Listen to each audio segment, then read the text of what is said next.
Hello guys, how are you doing. जैसे कि हमने लास्ट एपिसोड के अंदर देखा था कि अपना ये बूफेन उस मोटू से फाइट कर रहा था, लेकिन तभी वो काफ़ी ज़्यादा अग्रेसिव हो गया था। इसी के साथ इस एपिसोड की स्टार्ट होती है और हमें दिखाया जाता है कि अपना ये बूफेन अभी भी उस मोटू बंदे के साथ में फ़ाइट कर रहा होता है और ये फ़ाइट एक काफ़ी ज़्यादा टफ टाइम ले रही होती है, क्योंकि यहाँ पर ये बूफेन उस बंदे के साथ में फ़ाइट करने के बारे में सोच भी रहा था, लेकिन तभी वो कह रहा था कि ठीक है, तुम नहीं मानोगे, तभी यहाँ पर मैं तुम्हें अच्छा सबक सिखाऊंगा। जिसके बाद ये बूफेन कह रहा था कि अच्छा, तो तुम मुझे अच्छा सबक सिखाने वाले हो, चलो इसके बारे में देख ही लेते हैं।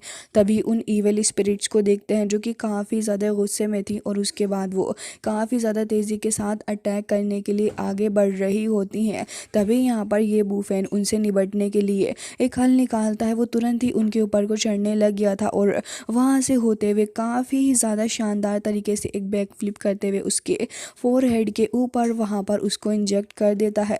जैसे ही वो गोल्डन नीडल को इंजेक्ट करता है, तभी हमें दिखाया जाता है कि वो इविल स्पिरिट धीरे धीरे करके बेकाबू होने लगी थी और यहाँ पर वो अपने कंट्रोल में अब नहीं रहती है, जिसका फ़ायदा अब ये बूफेन को भी हो रहा था। इवन वो अपने खुद के ही अपनी एक्स के थ्रू अटैक कर लेती है, जिसके बाद यहाँ पर वो जो सेकंड वाली स्पिरिट थी वो अभी भी ठीक होती है और यहाँ पर ये बूफेन कह रहा होता है कि वैसे तुमने सही कहा था, मैं इन्हें आसानी से ख़त्म कर सकता हूँ। लेकिन इविल स्पिरिट तो गुस्सा हो गई थी और वो एक बार फिर से यहाँ पर लगातार आगे बढ़ रही होती हैं ये बूफेन के ऊपर अटैक करने के लिए। और साथ ही ये बूफेन को देखते हैं जो कि उस दूसरी इविल स्पिरिट के ऊपर भी अटैक करने के लिए आगे बढ़ रहा होता है, जिसके बाद काफ़ी ज़्यादा अच्छे से ये बूफेन उसको हिट करके पीछे हटा देता है और उसके ऊपर भी नीडल फेंक के मारता है। हालांकि वो लगातार अपने अपने वेपन्स का इस्तेमाल करते हुए ये बूफेन के ऊपर अटैक करते जा रहे थे और उनके अटैक्स के अंदर कोई भी कमी नहीं आ रही होती है। देखने के बाद ये बूफेन अब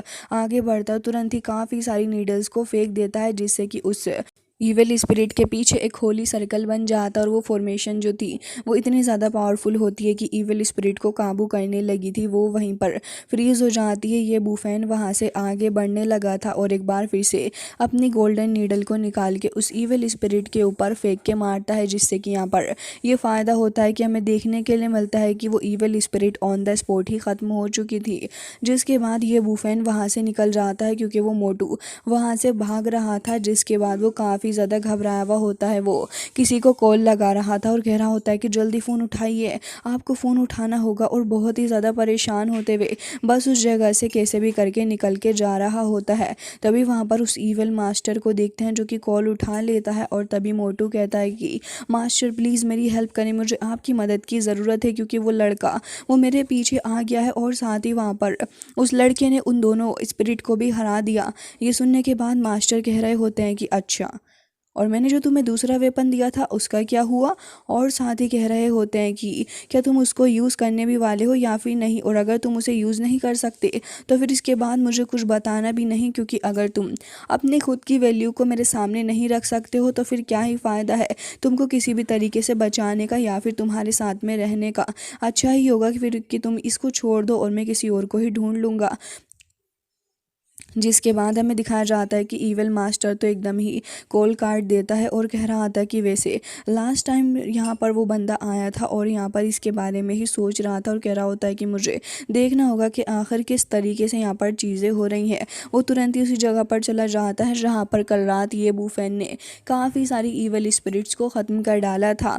जिसके बाद दूसरी साइड का सीन दिखाया जाता है, हमें दिखाया जाता है कि वेयर हाउस के अंदर आ चुका था, जहाँ पर काफ़ी ज़्यादा ब्लड क्लॉट गिंसन पिल मौजूद होती हैं और बहुत अमाउंट में ये यहाँ पर रखी हुई थी। तभी ये बूफेन भी वहीं आ जाता है, वो कि तोड़ को ही तोड़ देता है। जिसके बाद हमें देखने के लिए मिलता है कि यहाँ पर ये बूफेन ने इस जगह के वेयर हाउस को ढूंढ लिया था और साथ ही मोटू की तरफ को देख के कह रहा होता है कि मैंने तुम्हें ढूंढ ही लिया। जिसके बाद मोटू बहुत ज़्यादा घबरा जाता है और घबरा के पीछे हटने लगा था मोटू, और कह रहा होता है कि लड़के तुम बहुत ज़्यादा आगे आ गए हो, अच्छा ही होगा कि तुम यहाँ से चले जाओ। आखिर मैंने क्या गलत किया है तुम्हारे साथ में, मैं यहाँ पर मेडिसिन लेकर आया हूँ, मैं बस इन्हें सेल करना चाहता हूँ जिससे कि मैं कुछ पैसे कमा पाऊँ। आखिर तुम्हें क्या परेशानी है, मैं गरीब फैमिली से आता हूँ और मैं नहीं चाहता कि अब यहाँ पर मैं इन सारी चीज़ों को और ज़्यादा सफ़र करूँ।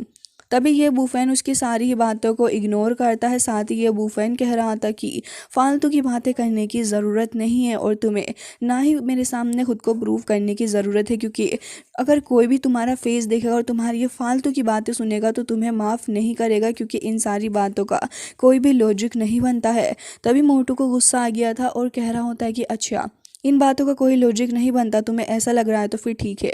अगर तुम आगे ही बढ़ रहे हो और फिर मुझे ख़त्म करना चाहते हो तो फिर चलो देख ही लेते हैं कि आखिर कौन यहाँ पर ज़िंदा रहेगा, क्योंकि अगर मरना ही है तो फिर चलो दोनों ही साथ में हेल के अंदर जाते हैं।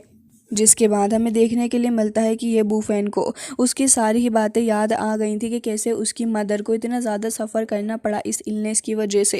हॉस्पिटल वालों ने 50,000 युआन चार्ज कर दिए, जबकि ये बूफैन के पास इतने पैसे भी नहीं थे। हालांकि उस वक्त ये बूफैन को उन सारी चीज़ों की अंडरस्टैंडिंग हो चुकी थी, जिसकी वजह से वो समझ जाता है कि उसकी मदर को सिर्फ यहाँ पर कुछ हेमरेज वगैरह हुआ है, इससे ज़्यादा कुछ नहीं। और उस बात के तो वो इतने ज़्यादा पैसे पे नहीं करने वाला है, जिससे कि वो काफ़ी ज़्यादा भड़क गया था हॉस्पिटल वालों के ऊपर भी और उनके ऊपर भी गुस्सा करते हुए उनको सुनाने लगा होता है कि आखिर इस ब्लड क्लॉट गिनसन पिल को तुमने इसके अंदर क्यों इंक्लूड किया है। जिसके बाद वो समझ जाता है कि कहीं ना कहीं इसके अंदर हॉस्पिटल वाले भी इंक्लूडेड हैं। और यहाँ पर अपना ये बूफैन इस मोटू से कह रहा होता है कि तुम्हारी वजह से मेरी मदर ऑलमोस्ट मौत के मुंह के अंदर चली गई थी और तुम्हें लगता है कि मैं तुम्हें इतनी आसानी से छोड़ दूंगा, तो फिर तुम ये बात समझ लो कि ये बस तुम्हारी गलत फहमी है कि मैं तुम्हें छोड़ने वाला हूँ, क्योंकि आज मैं तुम्हें ख़त्म कर डालूंगा। तभी यहाँ पर मोटू समझ जाता है कि ये बूफैन उसे बिल्कुल भी नहीं छोड़ने वाला है, तो अब ये बूफैन से कुछ भी कहकर कोई भी फ़ायदा नहीं होने वाला है। तो इसलिए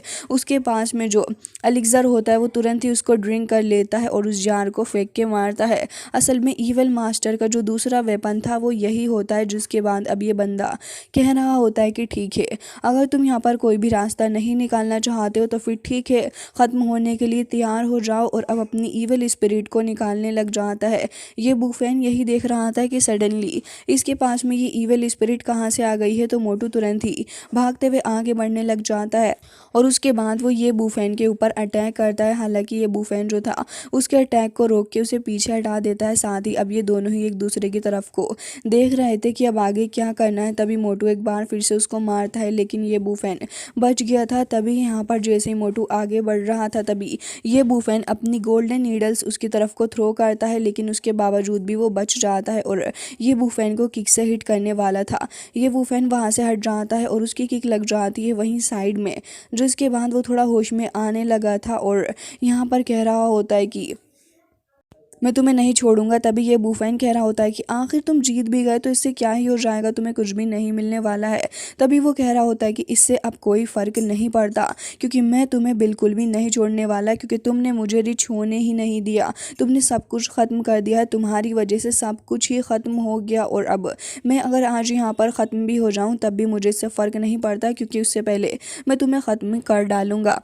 तभी ये बूफैन कह रहा होता है कि अनफॉर्चुनेटली तुम्हारे पास ये एबिलिटी है ही नहीं कि तुम मुझे ख़त्म कर सको। जिसके बाद ये बूफैन आगे बढ़ के पहले उसको फिस्ट से अटैक करता है और लगातार ये बूफैन उसको काफ़ी सारे अटैक्स कर रहा था।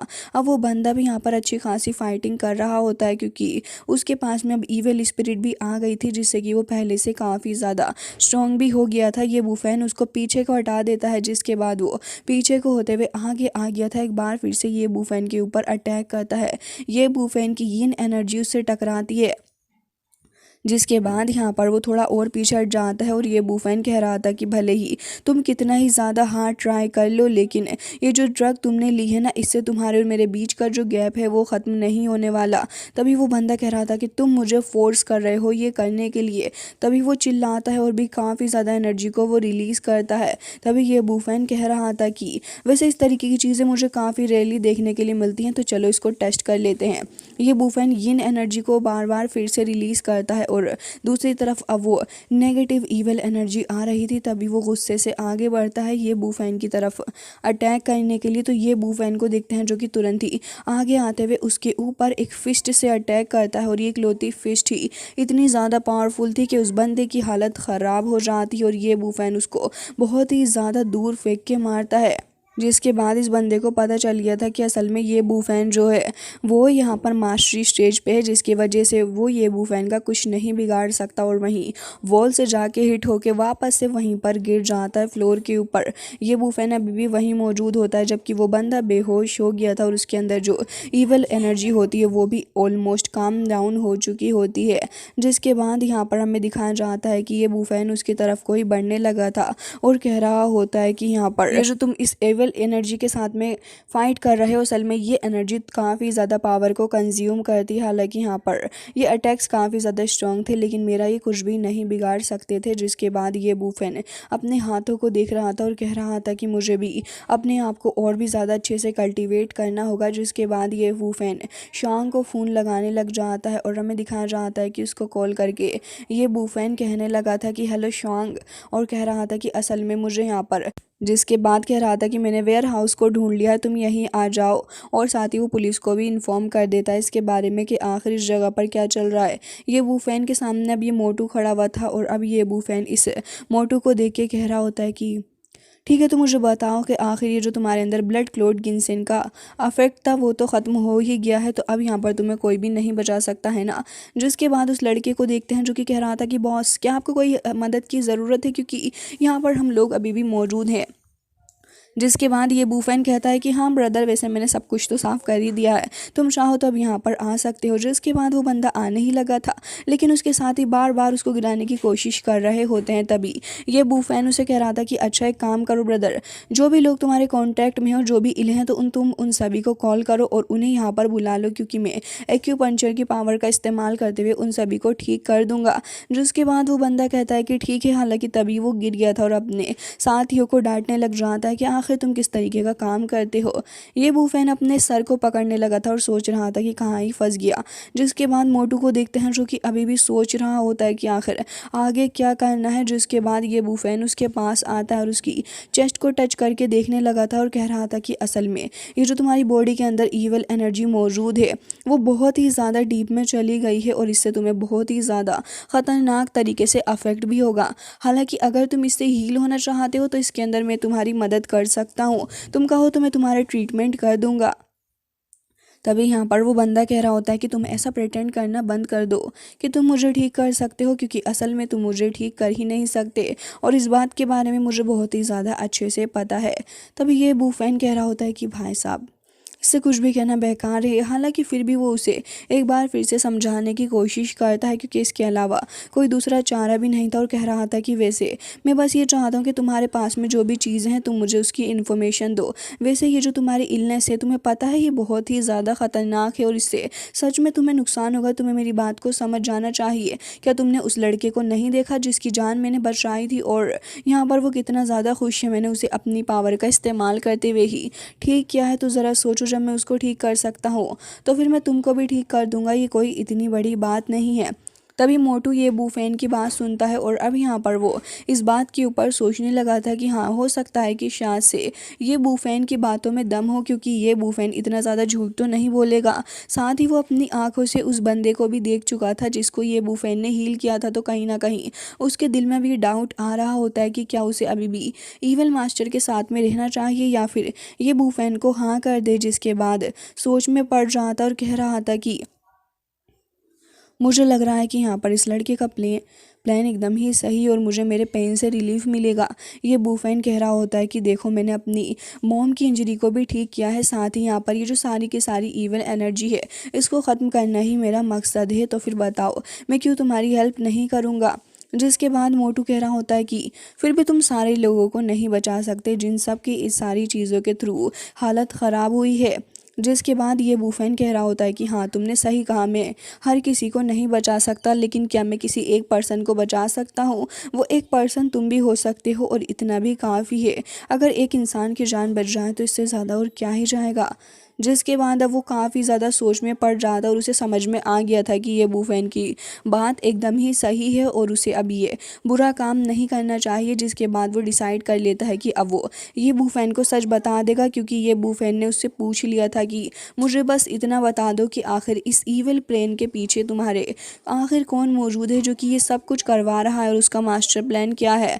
जिसके बाद वो बता देता है कि असल में मैं सब कुछ कर रहा हूँ एक ओल्ड ताओइस्ट मैन के कहने पे, जिनका नाम शुआन जी है।